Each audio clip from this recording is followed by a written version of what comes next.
Shalom saudara yang dikasihi Tuhan Yesus Kristus. Selamat pagi, salam sejahtera untuk kita semuanya. Selamat datang kembali di Renungan Rohani pagi hari ini. Semoga saudara yang terkasih dalam keadaan sehat selalu, kiranya damai dan sukacita Roh Kudus melimpah di dalam hati dan pikiran saudara saat ini. Sebelum kita mulai renungan pagi ini, marilah kita bersama-sama berdoa. Tuhan Yesus, terima kasih sudah membangunkanku pagi hari ini. Terima kasih atas penyertaan dan perlindungan Tuhan. Semua karena karunia Tuhan aku dapat bangun dengan pagi hari ini. Aku menyerahkan seluruh aktivitasku hari ini ke dalam kuasa tangan Tuhan. Jauhkanku dari yang jahat, ya Tuhan. Tuhan Yesus, tolong lindungi dan berkati aktivitasku hari ini. Tolong berkati juga keluarga dan teman-temanku, Bapa Surgawi, oleh karya Roh Kudus. Tolonglah aku untuk menjauhi segala sesuatu yang melukai hati-Mu. Ampunilah segala dosa kami, ya Tuhan. Dalam nama Tuhan Yesus, aku sudah berdoa. Amin.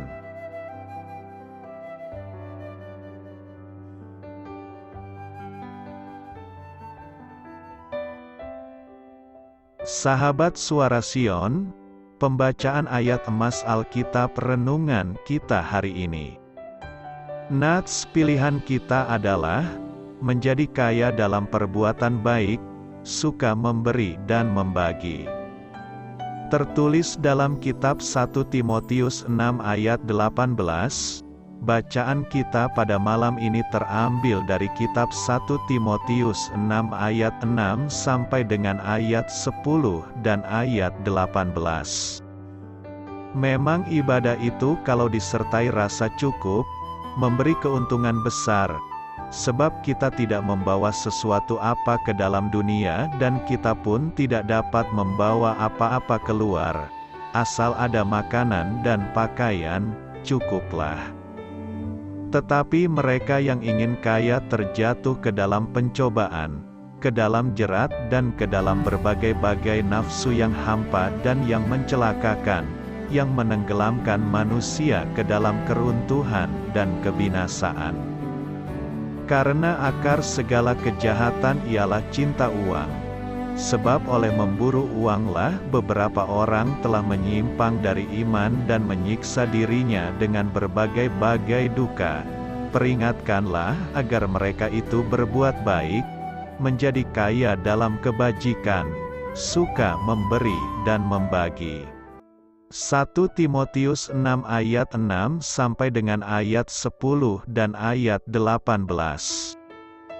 Inti dari ayat emas renungan kita adalah, jika Anda benar-benar peduli Anda tentu ingin berbagi. Mari kita mulai renungan pagi kita.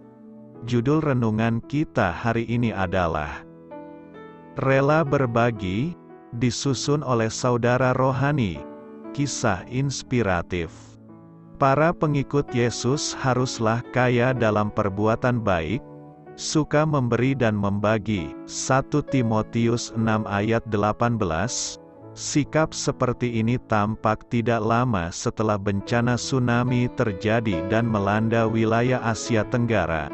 Melihat kejadian itu, orang-orang Kristiani segera mengirimkan uang, barang, dan tenaga kerja untuk meringankan penderitaan. Bantuan tersebut telah berlanjut. Orang-orang percaya juga menunjukkan kemurahan hati seperti ini di dalam komunitas lokal mereka. Suatu kali, ada sebuah keluarga yang kehilangan rumah dan harta akibat kebakaran. Tidak lama kemudian datanglah bantuan melimpah yang berupa uang, makanan, pakaian, tempat tinggal sementara dari saudara-saudara seiman di daerah itu untuk menolong mereka melalui krisis tersebut. Suatu kali, Ketika ada seorang suami meninggalkan istri dan ketiga anaknya setelah menguras tabungan mereka dan meninggalkan tagihan yang sangat besar, orang-orang dari gereja sang istri segera melibatkan diri lewat dukungan rohani, emosional, dan keuangan yang mereka butuhkan. Selain itu, beberapa wanita dari gereja tersebut dengan setia memberikan dukungan berupa doa dan penghiburan. Orang-orang percaya ini telah mengikuti rancangan Allah bagi kehidupan Kristiani. Ada kebutuhan-kebutuhan di sekitar Anda, dan Anda dapat turut mengambil bagian yang penting untuk memenuhinya. Apakah Anda kaya dalam perbuatan baik, suka memberi dan membagi? Amin. Marilah kita renungkan di dalam hati kita. Hal ini patut kamu ketahui. Judi dapat didefinisikan sebagai upaya mempertaruhkan uang dalam usaha untuk melipat gandakan uang untuk sesuatu yang kemungkinannya kecil. Alkitab tidak secara khusus mencela perjudian, pertaruhan atau loto itu sendiri. Tapi secara jelas, Alkitab memperingatkan kita untuk menjauhkan diri dari mencintai uang. 1 Timotius 6 ayat 10, Ibrani 13 ayat 5. Alkitab juga menasehati kita untuk menjauhkan diri dari usaha, mendapat kekayaan dengan cepat. Amsal 13 ayat 11 dan pasal 23 ayat 5, kemudian Pengkhotbah 5 ayat 10. Judi, sangat jelas, berfokus pada usaha mencintai uang dan menggoda orang dengan janji untuk mendapatkan kekayaan secara cepat dan mudah. Apa masalahnya dengan judi? Judi adalah isu yang sulit karena jika dilakukan dengan tidak berlebihan dan hanya sesekali, ia cuma sekedar menghamburkan uangnya, namun tidak berarti menjadi sesuatu yang jahat. Orang menghamburkan uang dalam berbagai macam aktivitas. Judi tidak menghamburkan uang lebih banyak atau lebih sedikit dibanding dengan berbelanja, bersantap yang mewah atau mahal, ataupun membeli barang yang tidak perlu. Fakta bahwa uang juga bisa dihamburkan dalam hal-hal lain tidak lantas membenarkan judi. Uang tidak seharusnya dihambur-hamburkan. Kelebihan uang seharusnya ditabung supaya bisa diberikan untuk pekerjaan Allah, bukan dihabiskan untuk berjudi. Walaupun Alkitab tidak secara eksplisit mencantumkan judi, Alkitab menyebut permainan untung-untungan. Contohnya, melempar undi digunakan dalam kitab Imamat untuk memilih domba yang akan dikorbankan dan domba yang akan dilepaskan. Yosua membuang undi untuk membagi tanah kepada berbagai suku. Nehemia membuang undi untuk menentukan siapa yang akan tinggal di Yerusalem dan siapa yang tidak. Para rasul membuang undi untuk menentukan pengganti Yudas. Amsal 16 ayat 33 mengatakan, undi dibuang di pangkuan, tetapi setiap keputusannya berasal daripada Tuhan. Dalam Alkitab, judi atau untung-untungan tidak pernah digunakan sebagai hiburan atau sebagai kebiasaan yang pantas bagi para pengikut Allah. Kasino menggunakan segala bentuk pemasaran untuk menarik penjudi mempertaruh uang mereka sebanyak mungkin. Kasino sering menawarkan minuman beralkohol secara murah, bahkan gratis, yang kemudian mengakibatkan para penjudi mabuk dan menurunnya kemampuan mereka membuat keputusan secara bijaksana. Segala sesuatu dalam kasino ditata sedemikian rupa untuk mendapatkan uang dalam jumlah besar dan tidak mengembalikan apa-apa, kecuali kesenangan yang singkat dan kosong. Loto berusaha melukiskan dirinya sebagai solusi untuk mendanai pendidikan dana tawa atau program-program sosial. Namun riset memperlihatkan bahwa orang yang bermain loto biasanya adalah orang-orang yang justru tidak mampu secara finansial untuk memasang loto.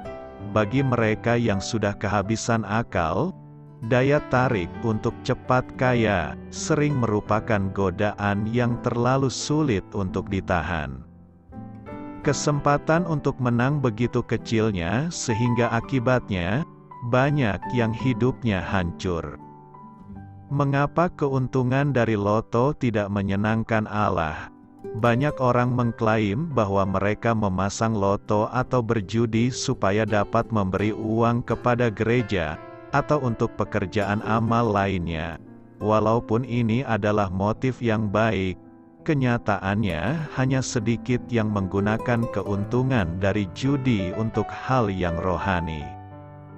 Studi memperlihatkan bahwa mayoritas dari mereka yang menang loto justru berada dalam situasi keuangan yang lebih parah beberapa tahun setelah menang jackpot dibanding sebelumnya. Hanya sedikit, kalaupun ada, yang memberi untuk pekerjaan amal. Lebih dari itu, Allah tidak membutuhkan uang kita untuk mendanai pekerjaannya dalam dunia ini. Amsal 13 ayat 11 mengatakan, harta yang cepat diperoleh akan berkurang, tetapi siapa mengumpulkan sedikit demi sedikit, menjadi kaya. Allah berdaulat dan akan menyediakan segala kebutuhan gereja melalui cara-cara yang jujur dan pantas. Apakah nama Allah akan dipermuliakan melalui uang hasil penjualan narkoba, atau uang yang dirampok dari bank? Demikian pula, Allah tidak menghendaki uang yang dicuri dari orang-orang miskin, melalui godaan untuk cepat kaya, untuk dipersembahkan kepadanya. 1 Timotius 6 ayat 10 memberitahu kita, karena akar segala kejahatan ialah cinta uang. Sebab oleh memburu uanglah beberapa orang telah menyimpang dari iman dan menyiksa dirinya dengan berbagai-bagai duka. Ibrani 13 ayat 5 menyerukan, janganlah kamu menjadi hamba uang dan cukupkanlah dirimu dengan apa yang ada padamu. Karena Allah telah berfirman, aku sekali-kali tidak akan membiarkan engkau dan aku sekali-kali tidak akan meninggalkan engkau. Matius 6 ayat 24 mengatakan, tak seorang pun dapat mengabdi kepada dua tuan. Karena jika demikian, ia akan membenci yang seorang dan mengasihi yang lain. Atau ia akan setia kepada yang seorang dan tidak mengindahkan yang lain. Kamu tidak dapat mengabdi kepada Allah dan kepada Mamon. Doa saya menyertai saudara sekalian. Selamat berkarya untuk Tuhan. Amin.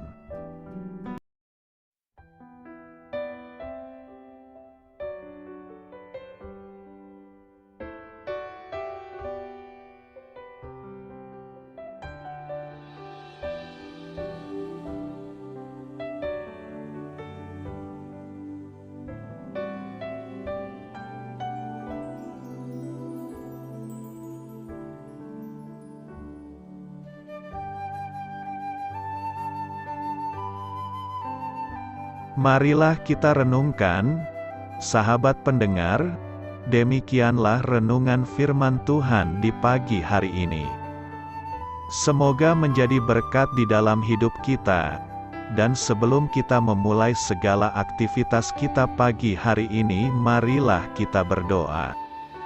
Selamat pagi Bapa, malam hari telah berganti pagi, kehidupan baru telah Engkau berikan kembali bagi kami. Bapa Surgawi, tolonglah aku menyadari kebutuhan orang lain, supaya aku dapat membagikan apa yang telah Engkau berikan kepadaku. Pada saat aku membutuhkan, berilah aku keyakinan bahwa Engkau akan mencukupkanku, melalui orang-orang yang mengasihi-Mu. Bukan karena kami pantas atau layak, namun karena kasih karunia-Mu, kami boleh ada, sebagaimana kami ada di pagi hari ini.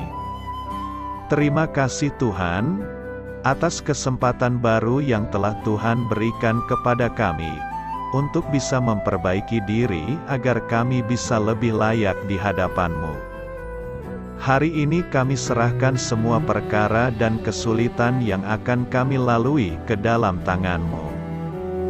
Biarkanlah kami bisa memuliakan-Mu dalam segala aktivitas yang akan kami lakukan. Amin. Biarlah firman Tuhan menjadi pengingat untuk kita semua, bahwa tuntunan dari Roh Kudus akan selalu memberi jalan keluar bagi setiap permasalahan hidup kita, dan memberi kedamaian di hati kita. Sampai jumpa di renungan pagi rohani Suara Sion berikutnya. Kiranya Tuhan selalu memberkati saudara semua hari ini. Amin. Shalom.